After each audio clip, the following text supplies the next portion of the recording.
S S ಟಿವಿಯಲ್ಲಿ ಜಾಹೀರಾತು ನೀಡಲು ಈ ನಂಬರಿಗೆ ಸಂಪರ್ಕಿಸಿ.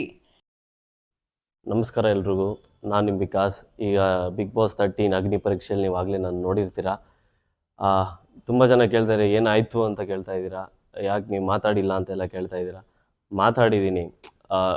ಐಸ್ ವಾಟ್ರಲ್ಲಿ ನಾವು ಇದ್ದೀವಿ ಅಂತ ಹೇಳಿದ್ರೆ ಬಾಡಿ ಶಿವರ್ ಆಗೋದು ಒಂದು ಕಾಮನ್ ಸೆನ್ಸು. ಬಾಡಿ ಶಿವರ್ ಆಗೇ ಆಗುತ್ತೆ ಅಫ್ಕೋರ್ಸ್. ಅದರಲ್ಲಿ ಅಕಸ್ಮಾತ್ ಜಡ್ಜಸ್ ನನ್ನ ಮೈನಸ್ ಮಾಡಿದ್ರು ಅನ್ನೋದೇನೋ ಗೊತ್ತಿಲ್ಲ. ಬಟ್ ಎ ಸಿ ಕಿವಿಗೆ ಹೊಡಿಯೋದ್ರಿ, ಕಿವಿಗೆ ನಾನು ಡೈರೆಕ್ಟಾಗಿತ್ತು. ಅದ್ರ ಬಗ್ಗೆ ನಾನು ಕಂಪ್ಲೇಂಟ್ಸ್ ಏನು ಮಾಡ್ತಿಲ್ಲ. ಅದು ಟಾಸ್ಕ್ ಅಂತ ಇದ್ಮೇಲೆ ಟಾಸ್ಕ್ ಕಂಪ್ಲೀಟ್ ಮಾಡಲೇಬೇಕು ಅಂತಲೇ ಕೂತಿದ್ದೆ ನಾನು. ಅದ್ರ ಮೇಲೆಲ್ಲ ಕಂಪ್ಲೇಂಟ್ಸ್ ಏನಿಲ್ಲ. ಶಿವರ್ ಆಗೋ ಕಾರಣ ಇದ್ದಿದ್ದು ಒಂದೇ, ಜಾಸ್ತಿ ಎ ಸಿ ನನ್ನ ಕಿವಿ ಕಡೆ ಬಂದಿದ್ದರಿಂದ ನಾನು ಸ್ವಲ್ಪ ಆ ಕಡೆ ಶಿವರ್ ಜಾಸ್ತಿ ಆಗ್ತಾಯಿತ್ತು. ಪ್ಲಸ್ ನನ್ನ ಹೈಟು ನೀವೇ ನೋಡಿದ್ದೀರಾ, ಡ್ರಮ್ಮಲ್ಲಿ ಹೆಂಗೆ ಫಿಟ್ ಆದೆ ಅಂತ. ಸ್ಟ್ರಗಲಲ್ಲೇ ನಾನು ಫಿಟ್ ಆಗಿದ್ದು.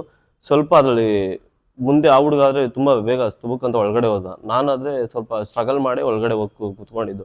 ಸೊ ಡ್ರಮ್ ಈ ಕರ್ವ್ ಶೇಪಲ್ಲಿ ಇದೆ ಅಂತ ಹೇಳಿದ್ರೆ ನಾನು ಸ್ವಲ್ಪ ಲೀನ್ ಆಗಿದ್ದೀನಿ. ಮೈಕ್ ತುಂಬ ಮುಂದೆ ಇದೆ. ಮಾತಾಡಿ ಅಂತಾರೆ. ಹೆಂಗೆ ಮುಂದೆ ಬಂದು ಮಾತಾಡೋಕ್ಕಾಗುತ್ತಾ? ಆ ಡ್ರಮ್ಮಿಂದ ನನ್ನ ನೀ ಡ್ರಮ್ಗೆ ಅಟ್ಯಾಚ್ ಆಗಿದೆ. ಮುಂದೆ ಬಂದು ಮಾತಾಡೋಕ್ಕಲ್ಲ. ಅಟ್ಲೀಸ್ಟ್ ಆ ಮೈಕಾರು ಸೈಡಲ್ಲಿ ಇಟ್ಬೋದಾಯಿತು. ಅದು ಆಮೇಲೆ ಮಾಡಿದ್ರು. ಆಮೇಲೆ ನಾರ್ಮಲಾಗೆಲ್ಲ ನಡೀತು ಅಷ್ಟೇ. ಯಾಕೆ ಸೆಲೆಕ್ಷನ್ ಆಗಿಲ್ವೋ ನನಗೂ ಗೊತ್ತಿಲ್ಲ. ಅದೊಂದು ಓವರ್ ಜರ್ನಿ ಬಿಗ್ ಬಾಸ್ ಅಗ್ನಿ ಪರೀಕ್ಷೆ ಅನ್ನುವಂಥದ್ದು ಹೇಗಿತ್ತು ಜರ್ನಿ? ನಿಮ್ಗೆ ಸ್ಯಾಟಿಸ್ಫ್ಯಾಕ್ಷನ್ ಕೊಡ್ತಾ ಅಥವಾ ಏನಾದ್ರು ಡಿಸಪಾಯಿಂಟ್ ಆಯ್ತಾ? ಆದ್ರೆ ಏನ್ ವಿಷಯಕ್ಕೆ ನಿಮ್ಗೆ ಡಿಸಪಾಯಿಂಟ್ ಆಯ್ತು? ಏನ್ ಹೇಳಕ್ ಇಷ್ಟಪಡ್ತೀರಾ ಈ ಜರ್ನಿ ಬಗ್ಗೆ? ಅಗ್ನಿ ಪರೀಕ್ಷೆ ಬಿಗ್ ಬಾಸ್ ಅನ್ನೋದೇ ಒಂದು ದೊಡ್ಡ ಸ್ಟೇಜು. ಇವಾಗ ದೊಡ್ಡ ಸ್ಟೇಜ್ ಅಂದರೆ ಜನರಿಗೆ ಎಲ್ಲ ಆಸೆ ಇರುತ್ತೆ, ಅಲ್ಲಿ ಹೋಗ್ಬೇಕು.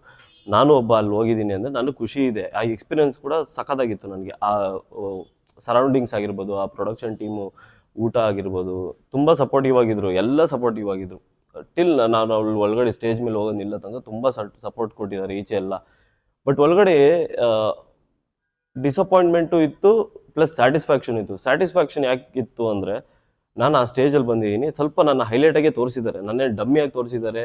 ಇವಾಗ ನನಗೆ ಜಡ್ಜಸ್ಗೆ ತುಂಬ ವಾದ ವಿವಾದ ಆಯಿತು ಅಂತ ಏನಿಲ್ಲ. ಕಾನ್ವರ್ಸೇಷನ್ ಇತ್ತು. ನಂದು ಚಂದನ್ ಶೆಟ್ಟಿ ಅವರಾಗಿರ್ಬೋದು, ನಂದು ಸಂಗೀತದವರಾಗಿರ್ಬೋದು, ಶ್ರುತಿ ಮೇಡಮ್ ಇರ್ಬೋದು, ವಿನಯ್ ಅವರು ಇರ್ಬೋದು, ಇದೆಲ್ಲ ಕಾನ್ವರ್ಸೇಷನ್ ಆಯಿತು. ಬಟ್ ಅದರಲ್ಲಿ ಡಿಸಪಾಯಿಂಟ್ಮೆಂಟ್ ಏನು ಅಂದರೆ, ರೆಡ್ ಫಸ್ಟ್ ರೌಂಡಲ್ಲಿ ನಾನು ಹೋಲ್ಡ್ ಆಗೋದು ಒಂದು ಡಿಸಪಾಯಿಂಟ್ ಆಯಿತು. ನಾನು ಅಂದ್ಕೊಂಡಿರಲಿಲ್ಲ ನಾನು ಹೋಲ್ಡ್ ಆಗೋ ಕ್ಯಾರೆಕ್ಟರ್ ಅಂತ ನನಗೆ ಗೊತ್ತಿರಲಿಲ್ಲ. ನಾನು ಎಂಟರ್ಟೈನ್ಮೆಂಟಾಗೂ ಇದ್ದೆ. ಬಟ್ ಅವ್ರಿಗೆ ಏನು ನೋಡ್ತಾ ಇದ್ರು ಅನ್ನೋದು ನನಗೆ ಗೊತ್ತಾಗಲಿಲ್ಲ. ಇದು ಡಿಸಪಾಯಿಂಟ್ಮೆಂಟ್ ಅಂದರೆ ನನಗಲ್ಲ ಆಯಿತು. ಯಾರು ಜಡ್ಜ್ ಅನ್ನುವಂಥದ್ದಲ್ಲಿ ತೀರ್ಮಾನ ಮಾಡೋಕೆ ನೀವು ಜಡ್ಜಿಗೆ ಇಷ್ಟ ಆಗ್ಬೇಕಾ ಫಸ್ಟ್, ಅಥವಾ ನೋಡುವಂಥ ಜನರಿಗೆ ಇಷ್ಟ ಆಗ್ಬೇಕಾ? ಯಾವ ಥರ ಈ ಜರ್ನಿ ಅನ್ನುವಂಥದ್ದು? ಯಾಕಂದರೆ ಇವಾಗ ಜಡ್ಜ್ ನಿಮ್ಗೆ ಸೆಲೆಕ್ಟ್ ಮಾಡಿ ಬಿಡ್ತಾರೆ. ಅವರು ಸೆಲೆಕ್ಟ್ ಮಾಡಿದವ್ರು ಮಾತ್ರ ಒಳಗಡೆ ಹೋಗ್ತಾರೆ. ಬಟ್ ಇನ್ನೂ ಕ್ಯಾರೆಕ್ಟರ್ಗಳು ಆಚೆ ಬಂದಿರಲ್ಲ. ಇವಾಗ ಎಕ್ಸಾಂಪಲ್ ನೀವು ಹೊರಗಡೆ ಬಂದಿದ್ದೀರಿ, ಅವಾಗ ನಿಮ್ಮಲ್ಲಿ ಇನ್ನೂ ಒಂದು ಸ್ವಲ್ಪ ಕ್ಯಾರೆಕ್ಟರ್ ಇರುತ್ತೆ, ಟ್ಯಾಲೆಂಟ್ ಇರುತ್ತೆ. ಅದು ಬಿಗ್ ಬಾಸ್ ಮನೆಯಲ್ಲಿ ತೋರಿಸೋಣ ಅನ್ಕೊಂಡಿರ್ತಾರೆ. ಒಂದು ಸ್ಟೇಜಲ್ಲಿ ಸಡನ್ಲಿ ಒಂದು ಈ ರೀತಿ ಮಾಡಿದಾಗ ಹೇಗನ್ನಿಸ್ತು? ಇನ್ನೂ ಇರಬೇಕಾಗಿತ್ತಂತ ಅನಿಸ್ತಾ, ಹೆಂಗೆ ಏನು ಅಂತ? ಖಂಡಿತವಾಗೂ ನನಗೆ ಇರಬೇಕು ಅಂತ ತುಂಬ ಆಸೆ ಇತ್ತು ಅಲ್ಲಿ. ಯಾಕಂದರೆ ನಾನು ಎಂಟರ್ಟೈನ್ಮೆಂಟಲ್ಲಿ 1000% ನಾನು ಕೊಡೋವಂಥ ವ್ಯಕ್ತಿ ನಾನು. ಸೊ ಎಲ್ಲಿ ತೂಕವಾದ ಮಾತಿರಬೇಕು. ಲೂಸ್ ಥರ ಮಾತಾಡಿಕೊಂಡು ಅದರಿಂದ ಜನರ ಪ್ರೀತಿನ ಗಳಿಸೋ ಅವಶ್ಯಕತೆ ಯಾರಿಗೂ ಬರಲ್ಲ ಅಲ್ಲಿ. ಇವಾಗ ಕೆಲವು ಕ್ಷಣಿಕ ಅಂತಾರಲ್ಲ, ಆ ಥರ ಅಲ್ಲಿ ಹೋಗ್ಬಿಟ್ಟು ನಾಟಕ ಮಾಡಿಕೊಂಡು ಹತ್ಕೊಂಡು ನನ್ನ ಜೀವನ ಹೆಂಗಿತ್ತು, ಅಲ್ಲಿಂದ ಬಂದೆ, ಹಿಂಗೆ ಕಷ್ಟ ಆಯಿತು, ಇದೆಲ್ಲ ಹೇಳ್ಕೊಳ್ಳೋ ಅವಶ್ಯಕತೆನೇ ಇಲ್ಲ ನನಗೆ. ನಾನು ಏನು ಅನ್ನೋದು ನಾನು ತೋರಿಸ್ಬೇಕಾಗಿತ್ತು, ನಾನು ಅದನ್ನು ತೋರಿಸಿ. ನನಗೆ ರಿಪ್ಲೈ ಹೆಂಗೆ ಬಂತು ಜನರಿಂದ ಅಂದ್ರೆ, ನಾನು ಬರೀ ನನ್ನ ಫ್ಯಾಮಿಲಿಯಿಂದ ಬರ್ತಾ ಇದೆ ಈ ಜಡ್ಜಸ್ ಕಂಡ್ರೆ ಸ್ವಲ್ಪ ಯಾಕೆ ಮಾಡಿಲ್ಲ ಅಂತ ಅಂದ್ಕೊಂಡೆ. ಬಟ್ ಜನರಿಂದನೂ ಅದು ರೆಸ್ಪಾನ್ಸ್ ಅದೇ ಥರ ಬಂತಲ್ಲ, ನನಗೆ ಅಲ್ಲಿ ಖುಷಿ ಆಯಿತು. ಸೊ ನಾನು ಯಾರನ್ನೂ ಡಿಸಪಾಯಿಂಟ್ಮೆಂಟ್ ಮಾಡಿಲ್ಲ ಅಲ್ಲಿ. ಜನರು ನಾನು ಒಳಗಡೆ ಹೋಗಿದ್ಮೇಲೆ ಜನರಿಗೆ ನಾನು ಹೆಂಗೆ ಸ್ವೀಕರಿಸಿದ್ರು, ನನ್ನ ಸಿಂಪ್ಲಿಸಿಟಿ ಹೆಂಗೆ ನೋಡಿದ್ರು, ಅದೇ ಥರನೇ ನಾನು ಲೈಫಲ್ಲಿ ಕೂಡ ನಾನು ಇರೋದು, ಅದನ್ನೇ ಅಲ್ಲಿ ತೋರಿಸಿದ್ದು. ಅಷ್ಟು ನಡೀತು. ಈ ಜರ್ನಿ ಬಗ್ಗೆ ಏನಾದರೂ ಕಂಪ್ಲೇಂಟ್ ಇದೆಯಾ ಅಂತ ಹೇಳೋದಾದ್ರೆ? ಜರ್ನಿ ಬಗ್ಗೆ ಕಂಪ್ಲೇಂಟ್ಸ್ಗಿನ್ನ ಸ್ವಲ್ಪ ಅವರು ಅಪ್ಡೇಟ್ ಮಾಡ್ಬೋದು. ಜಡ್ಜಸ್ ಕೂತ್ಕೊಂಡ್ರೆ ಅವ್ರ ದೃಷ್ಟಿಯಿಂದ ಸ್ವಲ್ಪ ಔಟ್ಸೈಡ್ ಬಂದು ಜನರ ದೃಷ್ಟಿಯಲ್ಲಿ ಹೆಂಗೆ ಕಾಣ್ಬೋದು ಇವನು ಅಂತ ನೋಡಿದ್ರೆ ಚೆನ್ನಾಗಿರುತ್ತೆ. ಯಾಕಂದರೆ ತುಂಬ ಜನ ಟ್ಯಾಲೆಂಟ್ಸು. ಬರೀ ಮಾತೊಂದು ಬೇಡ. ಈ ಜನ ನೀವುಗಳೇ ಮಾಡ್ಕೊಂಡಿದ್ದೀರ, ಇದು ಮಾತಿರ್ಬೇಕು. ಮಾತು ಎಲ್ಲಿರಬೇಕು ಅಲ್ಲೇ ಇರಬೇಕು. ಇವಾಗ ನೀವು ಎಲ್ಲ ಕಡೆ ಸುಮ್ಮನೆ ರೋಡಲ್ಲಿ ಹೋಗ್ಬೇಕಾದ್ರೂ ಏನೇನು ತಮಾಷೆಯಾಗಿ ಮಾತಾಡ್ಕೊಂಡು ಹೋಗ್ಬಿಡ್ತೀರಾ? ಇಲ್ಲ, ನಿಮ್ಮದು ಕ್ಯಾರೆಕ್ಟರ್ ಒಂದಿರುತ್ತೆ. ಆ ಕ್ಯಾರೆಕ್ಟರ್ನ ನೀವು ಹೋಲ್ಡ್ ಮಾಡ್ತೀರಾ. ಬೇರೆ ಕಡೆ ದಾನ ಮಾಡೋಕ್ಕಾಗಲ್ಲ. ನೀವು ಸುಮ್ಮನೆ ಇಲ್ಲ ನಾನು ಹಿಂಗೆ ನಾನು ಹಂಗೆ ಅದೆಲ್ಲ ಅವಶ್ಯಕತೆನೇ ಇಲ್ಲ. ಸೊ ನಾವು ಸಿಂಪ್ಲಿಸಿಟಿ ಏನಿತ್ತು ಜನ ನೋಡಿದ್ರು, ನಾನೇನು ಅಂತ ಜನಕ್ಕೆ ಅರ್ಥ ಆಯಿತು, ಅದೊಂದು ಖುಷಿ ಆಯಿತು. ಹೇಳೋಕ್ಕಾಗಲ್ಲ ಇವಾಗ ಈ ಸೀಸನ್ ಆಗಿಲ್ಲ, ಮುಂದಿನ ಸೀಸನ್ ಅಕಸ್ಮಾತ್ ಕಾಮನ್ ಮ್ಯಾನ್ಗೆ ಅಂತಲೇ ಬಿಟ್ಟರೆ ಮತ್ತೆ ಕಾಮನ್ ಮ್ಯಾನಾಗಿ ಟ್ರೈ ಮಾಡ್ತೀನಿ, ಆಗಿಲ್ವಾ ಮತ್ತೆ ಸೆಲೆಬ್ರಿಟಿಯಾಗಿ ಟ್ರೈ ಮಾಡ್ತೀನಿ. ಇವಾಗ ಇಷ್ಟೊಂದು ಜನ ನೀವು ಕಾಮನ್ ಮ್ಯಾನ್ ಟ್ರೈ ಮಾಡಿದ್ರಿ, ಅದರಲ್ಲಿ ಸೆಲೆಕ್ಟ್ ಆಗುವಂಥದ್ದು ಮೂರು ಜನ. ಆ 3 ಜನದಲ್ಲಿ ಯಾರು ಆಗ್ಬಹುದು? ಅಂದ್ರೆ ಇವಾಗ ನೀವು ಹೊರಗಡೆ ಬಂದಾಗ ನಿಮ್ಗಿಂತನೂ ಇನ್ನೂ ಆಟ ಆಡದೇ ಇರೋರು ಅವರು ಒಳಗಡೆ ಇರಬಹುದು ಅಂತ ನಿಮ್ಗೆ ಅನ್ಸಿದ್ಯಾ? ಆ ಥರದ್ದು ಏನಾದ್ರು ಅನ್ಸ್ತಿದ್ಯಾ ಹೆಂಗೆ ಅಂತ? ಒಂದು ಸ್ವಲ್ಪ ಜನಕ್ಕೆ ಅನಿಸಿದೆ ನನಗೆ. ಅವ್ರು ಸೆಲೆಕ್ಷನ್ ಮಾಡಿರೋ ರೀತಿ ನಾನು ಈ ಹೊರಗಡೆ ಬಂದು ಒಂದು ಎರಡು ಟೆಲಿಕಾಸ್ಟೇ ನೋಡಿದ್ದೀನಿ. ಆ ಎಪಿಸೋಡ್ಸ್ ನೋಡಿದ್ರೆ ಇಷ್ಟಕ್ಕೆ ಒಪ್ಕೊಂಡ್ಬಿಟ್ರಾ ಅಂತ ಒಂದು ಮನ್ಸಿಗೆ ಬೇಜಾರಾಯಿತು. ಇವಾಗ ನಾನೆಲ್ಲ ಮಾಡಿದ್ದೀನಿ. ಅಫ್ಕೋರ್ಸ್ ಇವಾಗ ಒಂದು ಸ್ಟೇಜ್ ಮೇಲೆ ಬಂದು ಏನಂದ್ರೆ ಅದೊಂದು ನರ್ವಸ್ನೆಸ್ ಇರುತ್ತೆ, ಪ್ರತಿಯೊಬ್ಬನಿಗೂ ಇರುತ್ತೆ. ಅದು ಒಬ್ಬೊಬ್ಬ ತೋರಿಸ್ಕೊಂತಾನೆ, ಒಬ್ಬೊಬ್ಬರು ತೋರಿಸ್ಕೊಳ್ಳಲ್ಲ.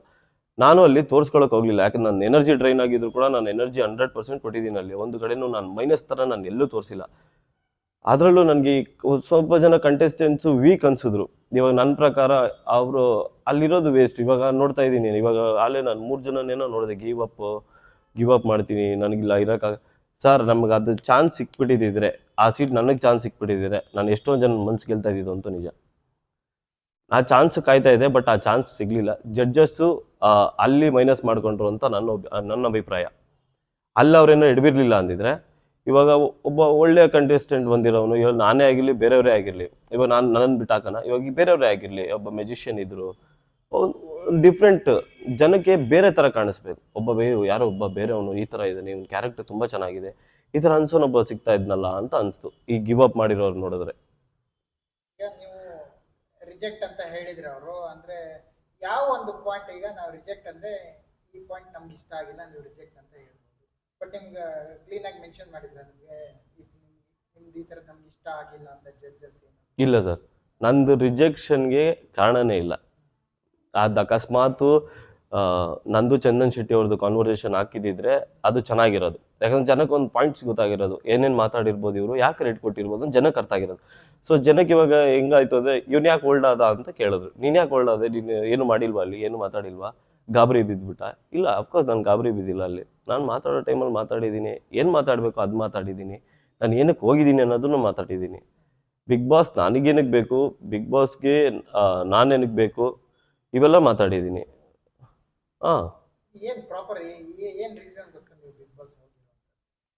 ಸರ್, ನಾನು ಚಿಕ್ಕ ವಯಸ್ಸಿಂದ ನಾನು ಕನಸಿರೋದು ಒಬ್ಬ ಒಳ್ಳೆ ಆ್ಯಕ್ಟರ್ ಆಗಬೇಕು ಅಂತ. ನನಗೂ ಚಿಕ್ಕ ವಯಸ್ಸಿಂದನೂ ಅದೇ ಕನಸು. ಇದು ಒಂದು ಕನಸು ಇಟ್ಕೊಂಡಿದ್ದು ಮಾತ್ರಕ್ಕೆ ನಾವು ಕೆಲಸ ಎಲ್ಲ ಬಿಟ್ಕೊಂಡಿರೋಕ್ಕಾಗಲ್ಲ. ಇವಾಗ ಮನೆಯವ್ರು ಮಕ್ಕೋಗಿರ್ತಾರೆ ಕೆಲಸ ಮಾಡಿಲ್ಲ ಅಂದರೆ. ಸೊ ಕೆಲಸ ಮಾಡಿಕೊಂಡು ಅನ್ಎಕ್ಸ್ಪೆಕ್ಟೆಡು, ನಾನು ಎಜುಕೇಟೆಡ್, ನಾನು ಆರ್ಕಿಟೆಕ್ಚರ್ ಮಾಡಿದ್ದೀನಿ. ಸೊ ನಾನು ಅದರ ಫೀಲ್ಡಲ್ಲಿ ಹೋಗ್ಬೇಕು ಅಂತ ಆಸೆ ಇಲ್ಲ ನನಗೆ. ಇವಾಗ ಫ್ಯಾಮಿಲೀಸ್ ಹೇಳ್ತಾರೆ ನಾಲೆಡ್ಜ್ ಇರಬೇಕು, ಸರಿ ನಾಲೆಡ್ಜ್ ಇರಲಿ, ಬಟ್ ನಾನು ಕನ್ಸನ್ನು ಚೇಂಜ್ ಮಾಡೋಕ್ಕಾಗ್ತಾ ಇಲ್ಲ. ಇವಾಗ ನಾನು ಏನೇ ಟ್ರೈ ಮಾಡಿದ್ರು, ಇವಾಗ ಬೇರೆ ಕಡೆ ನಾನು ಹೋಗ್ಬೇಕು ಅಂತ ಟ್ರೈ ಮಾಡಿದ್ರು, ಮತ್ತೆ ನಾನು ರಿಟರ್ನ್ ಅದೇ ಆ್ಯಕ್ಟಿಂಗ್ ಫೀಲ್ಡ್ ಕಡೆನೇ ಟರ್ನ್ ಆಗ್ತಾ ಇದೆ.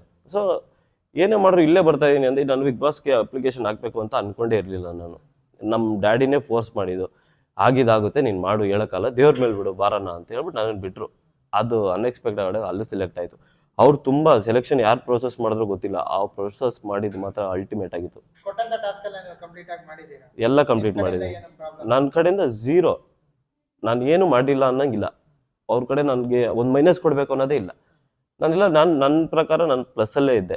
ಇವಾಗ ಜನರ ದೃಷ್ಟಿಯಲ್ಲಿ ನೋಡಿದ್ರು ನಾನು ಫಸ್ಟ್ ನನ್ನ ಪಾಯಿಂಟ್ ನೋಡ್ತೀನಿ, ನೆಕ್ಸ್ಟ್ ನಾನು ಜನರ ದೃಷ್ಟಿಯಲ್ಲಿ ನೋಡ್ತೀನಿ. ಇವಾಗ ನಾನೇನೋ ಮಾತಾಡಬೇಕಾದ್ರೂ ನೋಡ್ತೀನಿ, ನಾನೇನಾದ್ರು ಕೆಲಸ ಮಾಡ್ಬೇಕಾದ್ರೆ ನಾನು ಇನ್ನೊಬ್ಬರು ನನ್ನ ಹೆಂಗೆ ನೋಡ್ತಾರೆ, ನಾನು ಆ ಕೆಲಸ ಮಾಡಬೇಕಾ, ಆ ಕೆಲಸ ಮಾಡಬಾರ್ದು, ಇವೆರಡು ಥಿಂಕ್ ಮಾಡಿ ನಾನು ಮಾತಾಡೋದು. ಇನ್ನು ತುಂಬ ಮಾತಾಡೋನ್ನ ಕಳಿಸಿದ್ರು ಅಂತ ನನಗನ್ನಿಸ್ತು. ಅಂದರೆ ಅವ್ರು ಕಳ್ಸಿದ್ರಿಂದ ಅವ್ರಿಗೇನೋ ಬೇಕಾಗಿತ್ತು ಅಂತಲೂ ಅನಿಸ್ತು ನನಗೆ. ಇಲ್ಲ, ಇವ್ರಿಗೇನೋ ಎಮೋಷ್ನಲ್ ಬೇಕು. ನಾನು ಎಮೋಷ್ನಲ್ ಅಲ್ಲ. ನನ್ನ ಯಾವ ತರ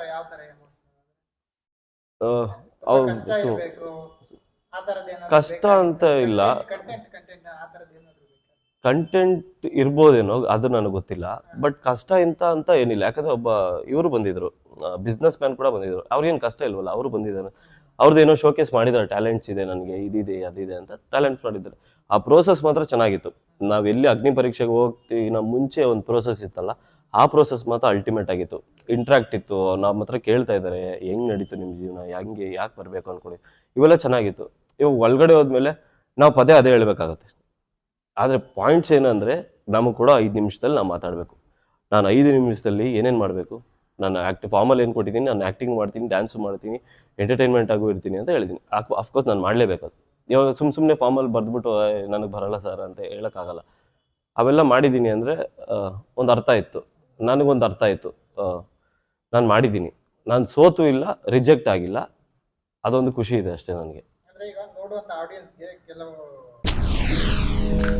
SS ಟಿವಿ ಸಿನಿಮಾ ಜಗತ್ತಿನ ಕ್ಷಣ ಕ್ಷಣದ ಸುದ್ದಿಯೊಂದಿಗೆ.